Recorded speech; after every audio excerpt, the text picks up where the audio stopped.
Breaking news చూస్తున్నాం. నిన్న హైదర్ షా కోర్టులో ఓ కారు బీభత్సం సృష్టించింది.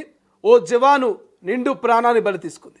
ఇక ఆ దుండగులను పోలీసులు అరెస్ట్ చేశారు. దానికి సంబంధించిన సీసీటీవీ ఫుటేజ్ ఇప్పటికే రిలీజ్ అయింది. సోషల్ మీడియాలో ఆ సీసీటీవీ ఫుటేజ్ వైరల్గా మారుతుంది. ఒక్కసారి ఆ సీసీటీవీ ఫుటేజ్ చూస్తే ఒక్కసారిగా ఇక అందరూ ఆశ్చర్యానికి గురవుతున్నారు. ఒక్క క్షణంలో ఇక ఒక నిండు ప్రాణం పోయింది. అసలు ఏం జరిగిందో అర్థం కానటువంటి సిచ్యువేషన్. రైట్, ఒకసారి దానికి సంబంధించిన పూర్తి డీటెయిల్స్ తెలుసుకునేటువంటి ప్రయత్నం చేద్దాం. హైదర్ షా కోర్టులో నిన్న జరిగిన ఘోర రోడ్డు ప్రమాదంపై పోలీసులు సంచలన విషయాల్ని వెలుగులోకి తెచ్చారు. మద్యం మత్తులో అతివేగంగా కారు నడిపి ఒక వ్యక్తి మృతికి కారణమైన 4 నిందితులని నార్సింగ్ పోలీసులు అరెస్ట్ చేశారు. ఒక ప్రమాదం అనంతరం తీవ్రంగా గాయపడిన వ్యక్తికి వైద్య సహాయం అందించకుండా వాహనాన్ని లాక్ చేసి పరారైనట్లుగా దర్యాప్తులో తేలింది. రైట్, మరింత సమాచారం తెలుసుకుందాం. మా ప్రతినిధి మూషం శ్రీనివాస్ ఫోన్ అయిన అందుబాటులో ఉన్నారు.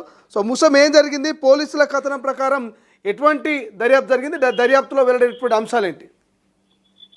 శ్రీశైలం నిన్న దాదాపు రాత్రి సమయంలో జరిగినటువంటి ఒక ఘటన గురించి అందరికి తెలిసిందే. ఇక ఆర్మీ జవాను మృతికి సంబంధించినటువంటి విషయంలో పోలీసులు సంచలనమైనటువంటి వివరాలను అయితే బయటపెట్టారు. ప్రధానంగా ఒక ఎస్యూవీ వాహనంలో 4 వ్యక్తులు వస్తున్నటువంటి దారిలో మొత్తం రివర్స్ లో అంటే రాంగ్ రూట్ లో రావడం అయితే జరిగిందని చెప్పేసి ఎస్హెచ్ఓ విష్ణువర్ధన్ రెడ్డి అయితే నార్సింగ్ ఇన్స్పెక్టర్ విష్ణువర్ధన్ రెడ్డి చెప్తున్నటువంటి కథనం ప్రకారం అయితే అర్థమైతా ఉంది. పూర్తిగా ఈ యొక్క నిందితులకు సంబంధించినటువంటి వారికి కూడా బ్రీత్ అనలైజర్ టెస్ట్ చేస్తే 4 మద్యం సేవించినట్టుగా కూడా నిర్ధారణ అయిందని చెప్పేసి పోలీసులు అయితే చెప్తా ఉన్నారు. ఇక పూర్తి వివరాలను కనుక మనం చూసినట్టయితే హైదర్ షా కోర్టులో జరిగినటువంటి ఘోర రోడ్డు ప్రమాదం సంబంధించినటువంటి విషయంలో ఆ బండి ఆ యొక్క వెహికల్ నడిపినటువంటి వ్యక్తి, దాంతో పాటుగా దానిలో ఉన్నటువంటి వారందరూ కూడా పూర్తిగా మద్యం మత్తులో ఉన్నటువంటి విషయాలను అయితే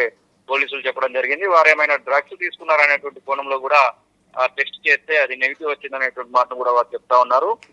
వారు లంగర్ హౌస్ కు వెళ్తున్నటువంటి సమయంలో పూర్తిగా రిటర్న్ లో అంటే ఏదైతే ఆపోజిట్ డైరెక్షన్ లో లంగర్ హౌస్ కు వెళ్తున్నటువంటి సమయంలో సాయిరామ్ టెంపుల్ కమాన్ సమీపంలో ఈ యొక్క ఒక ద్విచక్ర వాహనాన్ని, దాంతో పాటుగా దమ్ము రవీంద్ర అనేటువంటి రిటైర్డ్ ఆర్మీ జవాన్ ని కూడా ఢీకొట్టడం అయితే జరిగింది.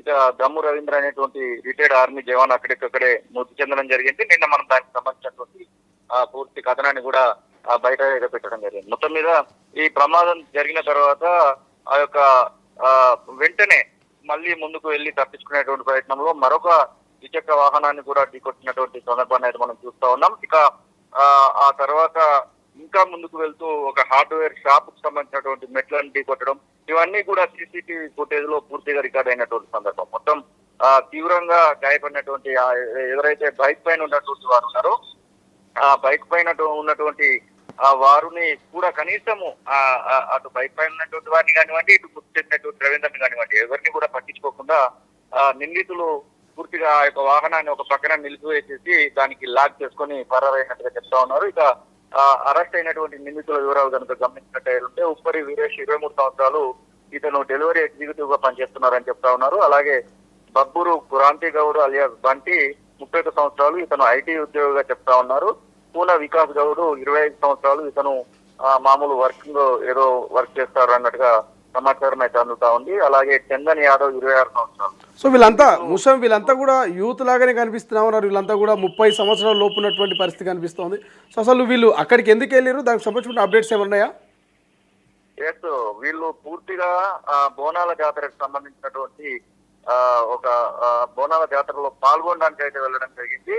ఏదైతే వికాస్ గౌడ్ తో కలిసి వీళ్ళందరూ కూడా వెళ్ళినటువంటి పరిస్థితి. ఎవరైతే హైదర్ షా కోర్టులో క్రాంతి గౌడ్ సంబంధించినటువంటి కారుగా ఏదైతే చెప్తా ఉన్నారు, కారణమైనటువంటి కారు క్రాంతి గౌడ్ది. ఈ క్రాంతి గౌడ్ అత్తవారి దగ్గర ఒక బోనాల జాతర అయితే జరిగింది. ఆ బోనాల జాతర కోసం అయితే వీళ్ళందరం అయితే వెళ్ళడం జరిగింది. ఆ క్రాంతి గౌడ్ వెహికల్ ని వీళ్ళు తీసుకొని రిటర్న్ లో వచ్చినటువంటి సందర్భం. ఈ రిటర్న్ లో వచ్చినటువంటి సందర్భంలో అత్యధికంగా చాలా ఎక్కువ వేగంతో దాదాపు 150 కిలోమీటర్ల పర్ గంట వేగంతోనే వీరైతే ప్రయాణం చేసినట్టుగా తెలుస్తా ఉంది.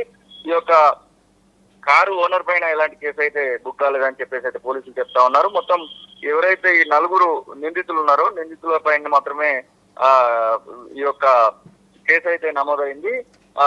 వీళ్ళు టిఫిన్ చేద్దామని చెప్పేసి లంగర్ హౌస్ వైపుగా వెళ్తున్నటువంటి సందర్భంలో ఇదైతే జరిగింది. ఇక తాగిన మైతంలో ఉన్నారు. అర్ధరాత్రి కనుక పీకల దాకా తాగినటువంటి మైతంలో ఉండడం, తెల్లవారు లేవగానే ముందు వైపుగా రావడం. మొత్తం మీద ఈ యొక్క ప్రమాదంలో మాత్రము ఇంకా ఎవరైతే ఆసుపత్రిలో చికిత్స పొందుతున్నటువంటి వాళ్ళు కూడా ఒకరు పరిస్థితి విషమంగా ఉందని చెప్తా ఉన్నారు. ఇంకా దమ్ము రవీందర్ ఏదైతే ఆర్మీ రిటైర్ చేయమని ఉన్నాడో అతనైతే అప్పటికప్పుడే స్పాట్ డెడ్ అయినటువంటి సిచ్యువేషన్ అయితే మనం చూస్తా ఉన్నాం. శ్రీశైలం.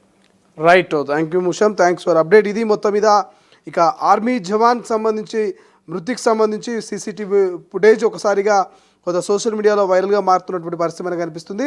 ఇక నార్సింగ్ పోలీసుల వివరాల ప్రకారం మద్యం సేవించి XUV 300 కార్లో లంగర్ హౌస్ వైపు బయలుదేరారు. ఉదయం సుమారు 5:15 సమయంలో సాయిరామ్ టెంపుల్ కమాండ్ సమీపంలో అతివేగంగా వచ్చిన కారు ద్విచక్ర వాహనాన్ని ఢీకొట్టింది. ఈ ప్రమాదంలో దమ్ము రవీందర్ స్పాట్గా చనిపోయినటువంటి పరిస్థితి. ఇక ప్రమాదం తర్వాత కారు మరో ద్విచక్ర వాహనాన్ని ఢీకొట్టింది. అనంతరం హార్డ్వేర్ షాప్ మెట్లను ఢీకొట్టినట్లు పోలీసులు తెలిపారు. సీసీటీవీ దృశ్యాలు కారు వేగంగా రావడం, ఢీకొట్టిన తర్వాత ఆగడం, అనంతరం నిందితులు అక్కడి నుంచి పారిపోవడం స్పష్టంగా కనిపిస్తున్నట్లు సమాచారం.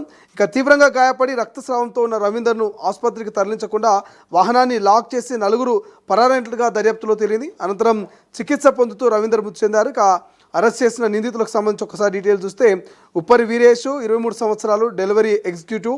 బబ్బూరి క్రాంతి గౌడ్ అలియాస్ బంటి 31 సంవత్సరాలు, ఐటీ ఉద్యోగి. కూనా వికాస్ గౌడ్ 25 సంవత్సరాలు. ఇంకా థర్డ్ పర్సన్ వచ్చేసి ధరోహర్ చందన్ యాదవ్ 26 సంవత్సరాలు. నిందితులకు నిర్వహించినటువంటి బ్రీత్ ఆల్కహాల్ పరీక్షల్లో అధిక మోతాదులో మద్యం సేవించినట్టుగా తేలిందని పోలీసులు వెల్లడించారు. ప్రమాదానికి కారణమైన XUV 300 వాహనం మొబైల్ ఫోన్లను స్వాధీనం చేసుకొని తదుపరి దర్యాప్తును కూడా పోలీసులు కొనసాగిస్తున్నట్టుగా తెలుస్తుంది. బట్ ఏదేమైనప్పటికీ సో నేటి యువత కొంత మద్యానికి మత్తు పదార్థాలకు బానిస అవుతుందని ఇప్పటికే ఇటు రాష్ట్ర ప్రభుత్వము పోలీసులు ఎప్పటికప్పుడు చెప్తున్నారు. ఇప్పటికే మత్తు పదార్థాలకు సంబంధించి ఒక నియంత్రణకు ఎప్పటికప్పుడు మరి రాష్ట్ర ప్రభుత్వం ఈగల్ను బరిలోకి దించింది. ఈగల్ టీం ఎప్పటికప్పుడు మరి మత్తు పదార్థాలను స్వీకరించే వాళ్ళ మీద ఒక ఉక్కుపాదం మోపుతా ఉంది. అయినప్పటికీ ఎక్కడ కూడా కొంత యూత్ తగ్గట్లేదు. అండ్ దాంతోపాటు డ్రంక్ అండ్ డ్రైవ్ టెస్టులు పెరిగిపోతూ ఉన్నాయి. ఎక్కడికక్కడ పోలీసులు తనిఖీలు చేస్తూ ఉన్నారు. సో అర్ధరాత్రి ఎవరైనా మద్యం సేవించి వాహనాన్ని నడిపితే దానికి కఠిన చర్యలు ఉంటాయని చెప్పేటువంటి కార్యక్రమాలు పోలీసులు చేస్తూ ఉన్నారు. అయినప్పటికీ కొంతమంది యువత ఈ యొక్క చెడుదారులకు వాళ్ళు బానిసలు అవుతున్నారు. మద్యపానానికి, ధూమపానానికి వాళ్ళు బానిసలు అవుతూ ఈ రకంగా వ్యవహరిస్తున్నటువంటి తీరుపైన ఇక సమాజం నుంచి చాలా వ్యతిరేకత వస్తున్నటువంటి పరిస్థితి.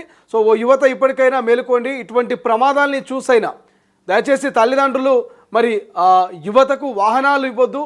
ప్రధానంగా మద్యం మత్తులో ఉన్నటువంటి ఏ వ్యక్తికైనా సరే వాహనాలను ఇవ్వద్దనేటువంటి మరొక సూచనని పోలీసులు అయితే చేస్తున్నటువంటి పరిస్థితి. సో ఒక నలుగురి తప్పు ఒక నిండు ప్రాణాన్ని బలి తీసుకుంది. ఒక నలుగురు సేవించిన మద్యం వాళ్ళ జీవితాలనే మరి అతలాకుతలం చేసినటువంటి పరిస్థితి. సో ఇది ఇప్పటికైతే ఇక పోలీసులు పూర్తిగా ఇంకా డీప్గా దర్యాప్తు చేస్తూ ఉన్నారు. ఇప్పటికైతే ఆ నలుగురిని అరెస్ట్ చేసినటువంటి పరిస్థితి కనిపిస్తుంది. కార్ని సీజ్ చేసినటువంటి సిచ్యువేషన్ అయితే ప్రస్తుతం మనకు ఈ కేసులో కనిపిస్తోంది.